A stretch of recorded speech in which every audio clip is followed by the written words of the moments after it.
দেখি আপনার ইসলামিক জ্ঞান কতটা। ৩টি প্রশ্নের মধ্যে কয়টি প্রশ্নের উত্তর দিতে পারেন কমেন্টে জানাতে ভুলবেন না।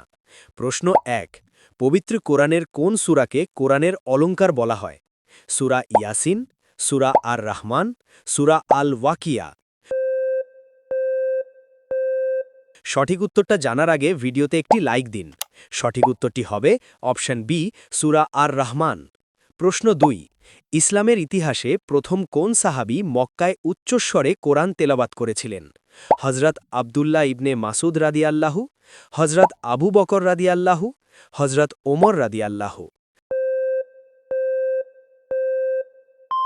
সঠিক উত্তরটা জানার আগে সোয়াবের নিয়তে ভিডিওটি শেয়ার করুন। সঠিক উত্তরটি হবে অপশন এ, হজরত আবদুল্লাহ ইবনে মাসুদ রাদিয়াল্লাহু। প্রশ্ন ৩। পরকালে জান্নাতের সুগন্ধ কত দূর থেকে পাওয়া যাবে?